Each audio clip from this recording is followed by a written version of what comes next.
논쟁에서 최선의 결과를 얻을 수 있는 유일한 방법은 그것을 피하는 것이다. 성숙한 리더는 승산 없는 제안을 하지 않듯 논쟁도 피한다.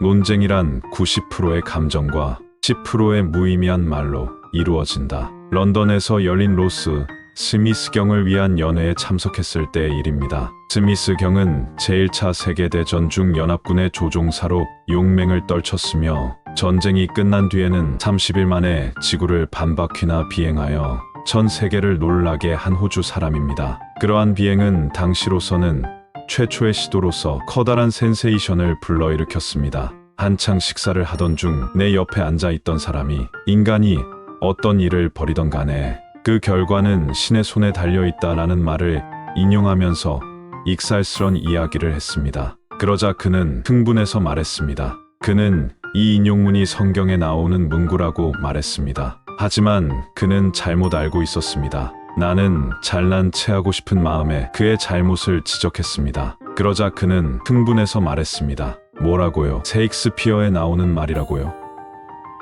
그럴 리가 없소. 말도 안 되는 소리요. 그 말은 성경에 나온단 말이요. 그는 나의 오른쪽에 앉아 있었고 왼쪽에는 내 친구 프랭크 가몬드가 앉아 있었습니다. 가몬드는 오랫동안 셰익스피어를 연구했기 때문에 우리는 그의 의견을 듣기로 했습니다. 그는 양쪽의 말을 다 듣고는 식탁 아래로 나의 발을 살짝 차면서 이렇게 말했습니다. 데일, 자네가 틀렸네. 저 신사분의 말씀이 옳아. 그건 성경에 나오는 말일세. 집에 돌아오는 길에 나는 그 친구에게 프랭크, 자네도 그 인용문이 셰익스피어에 나오는 말임을 잘 알고 있지 않은가? 라고 물어보았습니다. 물론 알고 있지. 햄릿 5막 2장에 있는 말이지. 하지만 우리는 그 연회에 초대받은 손님이었다네. 왜 그 사람 말이 틀렸다는 것을 증명하려 들지? 그렇게 하면 그가 자네를 좋아하기라도 했을까? 그 사람의 체면도 생각해 주어야지. 게다가 그가 자네의 의견을 물었던 것도 아닌데 왜 그 사람과 논쟁을 하려고 하는가? 항상 원만하게 처신해야 하네. 프랭크는 나에게 결코 잊을 수 없는 깨달음을 주었습니다. 나는 논쟁하는 습관을 갖고 있었는데 그 일은 나에게 매우 유용한 교훈이 되었습니다. 그 후 수많은 토론을 경청하고 참여하면서 여러 토론의 결과를 주의 깊게 살펴보았습니다. 이런 경험들로 인해 나는 논쟁에서 이기는 최선의 방법은 이 세상에서 단 한 가지 방법, 즉 논쟁을 피하는 것이라는 결론을 내렸습니다. 마치 독사나 지진을 피하듯이 논쟁을 피하세요. 논쟁은 언제나 자기 입장이 옳다는 것에 대한 확신으로 끝나버립니다. 당신은 논쟁에서 이길 수 없습니다. 논쟁에서 져도 지는 것이고 이겨도 지는 것이기 때문입니다. 왜 그럴까요? 만일 논쟁에서 상대방을 완벽하게 제압했을 경우 당신의 기분은 좋겠지만 상대방은 어떨까요? 그는 열등감을 느끼고 자존심에 상처를 받을 것입니다. 자신의 신념이 확고한 사람은 어떠한 경우에도 그 신념을 버리지 않습니다. 패트릭 오웨어라는 아일랜드 사람이 카네기 코스에 참가한 적이 있습니다. 그는 논쟁을 좋아하는 사람이었고 트럭 영업사원으로 일하고 있었으나 실적이 좋지 않아 우리 코스에 참가한 것이었습니다. 그와 간단한 대화를 나눈 뒤 나는 그가 끊임없이 고객과 논쟁하고 대립하는 사람이라는 사실을 알 수 있었습니다. 고객이 트럭에 대해 조금만 트집을 잡아도 몹시 화를 내면서 고객에게 대들었고 고객과 논쟁을 벌이면 늘 이겼습니다. 그리고 상대방의 사무실에서 나올 때는 항상 저런 녀석은 본때를 보여주어야 돼 하고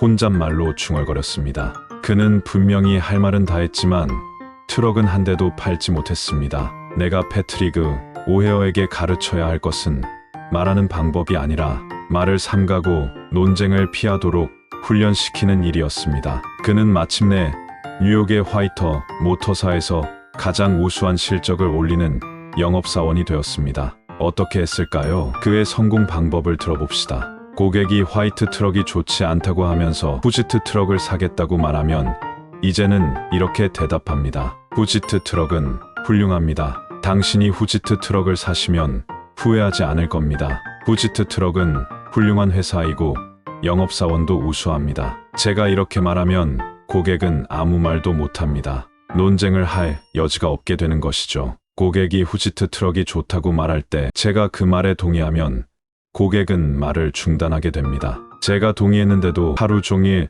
후지트사 트럭이 최고야라는 소리를 계속할 수는 없으니까요. 그런 후에 우리는 화제를 바꾸어 화이트 트럭의 장점에 관해 말하기 시작합니다. 이전에는 고객의 그런 말을 들으면 곧바로 흥분하여 후지트 트럭의 결점에 대해 헐뜯기 시작했을 겁니다. 하지만 논쟁을 하면 할수록 고객은 더욱 더 경쟁사의 제품에 호감을 가지게 됩니다. 지금 생각해보면 그런 식으로 영업을 해서 어떻게 한 대라도 팔 수 있었는지 의문이 갑니다. 나는 오랫동안 논쟁을 하느라 계속 손해만 보았습니다. 이제는 입을 다물고 지냅니다. 덕분에 실적이 날로 번창하고 있습니다. 벤저민 프랭클린은 이렇게 말했습니다. 당신은 논쟁에서 시비를 하거나 반박을 하면서 상대방을 이길 수도 있다. 하지만 그것은 공허한 승리에 불과하다. 당신은 결코 상대방의 호의를 얻지 못한다. 그리고 링컨은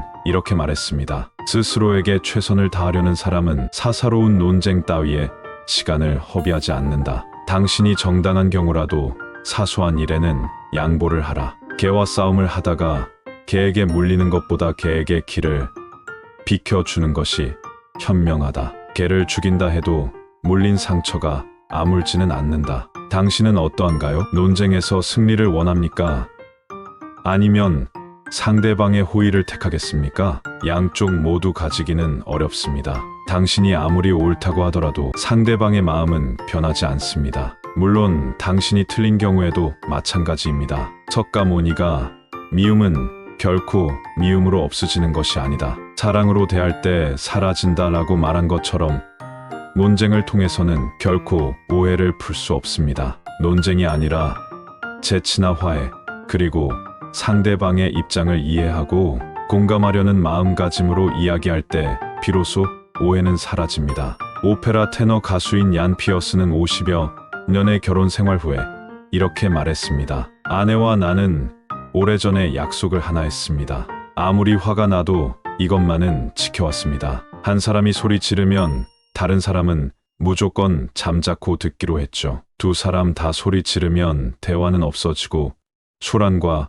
불협화음만 생기기 때문이지요. 다음은 피스 앤드 피시스라는 잡지에 실린 글로 의견 차이가 있을 때 논쟁을 피하는 몇 가지 방법입니다. 서로의 의견이 다르다는 사실을 기꺼이 받아들여라. 두 사람의 의견이 항상 일치한다면 두 사람 중 한 사람은 불필요한 인물이다 라는 문구를 기억하라. 맨 처음에 본능적으로 떠오르는 느낌을 믿지 마라. 의견 차이가 있을 때 우리 마음에 최초로 생기는 반응은 부정적인 것으로부터 자신을 보호하려는 태도이다. 상대방에게 이러한 부정적인 반응이 그대로 전달되면 최악의 사태가 벌어질지도 모른다. 자신의 감정을 조절하라. 왜 화를 내는지를 살펴보면 그 사람의 실체를 파악할 수 있다. 먼저 상대방의 말을 경청하고 상대방에게 말할 기회를 줘라. 상대방의 말을 끝까지 들은 뒤 당신과 의견 일치를 이루는 부분이 어떤 것인지 생각해보라.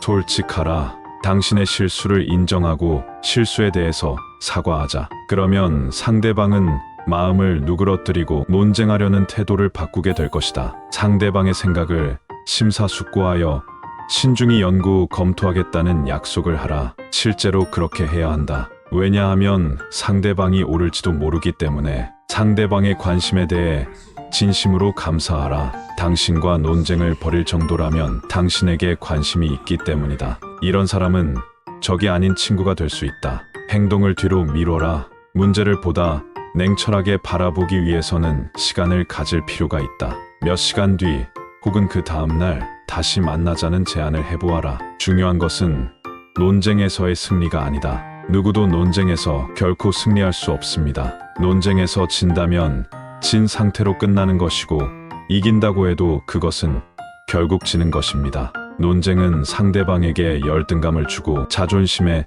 상처를 주기 때문이지요. 논리적인 사람은 거의 없습니다. 대부분의 사람은 편견을 갖고 있거나 생각이 한쪽으로 치우쳐 있어 선입관, 질투, 의심 등으로 인해 판단이 흐려지기 때문에 자신이 갖고 있는 생각을 쉽게 바꾸려 하지 않습니다. 당신은 어느 편을 택하는 것이 좋다고 생각하십니까? 논리적이고 학구적인 논쟁으로 결국 억지 승리를 얻는 것, 상대방의 의견 중 좋은 점을 받아들이는 것, 논쟁에서 이겨도 감정을 얻어내지 못하면 승리자가 될 수 없습니다. 다음의 말을 명심하세요. 자기 의사와는 반대로 설득당한 사람은 그래도 자기 의견을 굳게 지킨다. 10은 모든 것이 열린다는 것을 의미합니다. 이제부터는 신뢰와 존경으로 자발적인 협력을 얻어내는 설득력 있는 리더십을 배우게 됩니다. 매듭을 풀어 모든 것을 열리게 하는 11제는 논쟁을 피하세요. 논쟁이 시작될 것 같은 상황에 직면하면 가능한 그 상황을 피할 수 있는 방법을 찾으세요. 그 방법 중 한 가지는 자신의 자연스러운 반응을 지켜보는 것입니다. 즉, 수비 자세를 취하는 것이지요. 조용히 기다리세요. 그리고 상대방이 하는 말을 경청하세요. 그런 다음에 쓸데없는 논쟁을 피하세요.